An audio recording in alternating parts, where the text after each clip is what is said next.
Advancements in confining metal-based nanoparticles into carbon nanotubes for electrochemical energy conversion and storage devices. The article that we reviewed explores applications of metal nanoparticles confined in carbon nanotubes.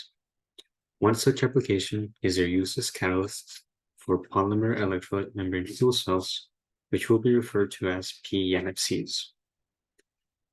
Instead of being made of nanoparticles of a particular element, these new catalysts are the result of confining nanoparticles of various transition metals, such as copper, cobalt, and iron, into carbon nanotubes, as shown in Figure 1. The size of the nanoparticles in the carbon nanotubes varied, and multiple particles were tested for different reactions. For example, one of the nanoparticles used for an oxygen reduction reaction were ultra-small cobalt nanoparticles of around 5 nanometers confined in carbon nanotubes with diameters of 10 to 20 nanometers. Applications. The article explores a new approach to the production of nanoparticle catalysts. The new approach involves confining metal nanoparticles within structures made from carbon nanotubes. These structures shield the metal nanoparticles from decay and increase the viability of different materials as catalysts.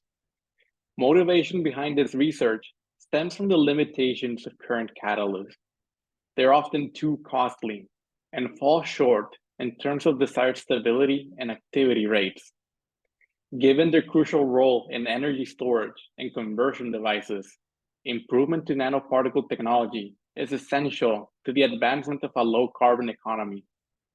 Figure 2 displays an electron microscope image of a catalyst being comprised of a carbon nanotube filled with cobalt particles.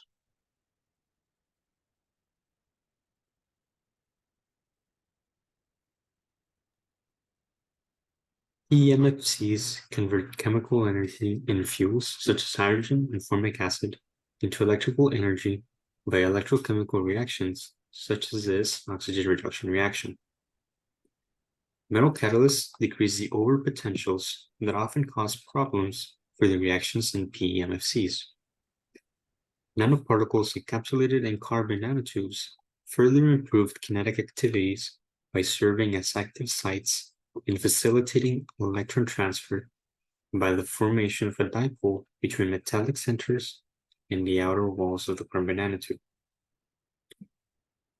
The interactions between the metal nanoparticles and the carbon nanotubes improve the particles' electronic structure and keep the particles away from direct contact with electrolyte solutions, preventing dissolution and corrosion, which helps their stability.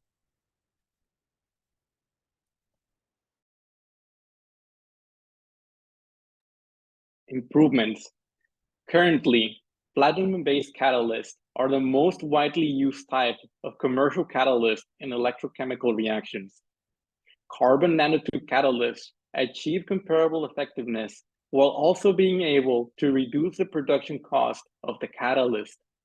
The cost reduction is achieved by eliminating the need to use a scarce and expensive resource such as platinum, and instead using more common transition metals. Another problem is that nanoparticle catalysts tend to lose performance in electrolyte solutions.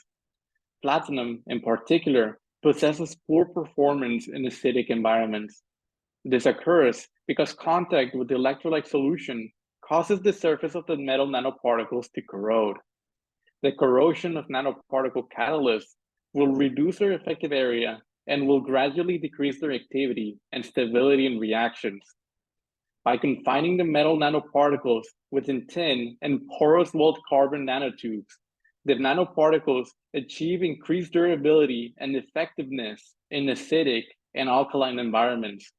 Confining the nanoparticles also has the benefit of reducing their tendency to gather in clusters or agglomerate, which also reduces their reaction efficiency.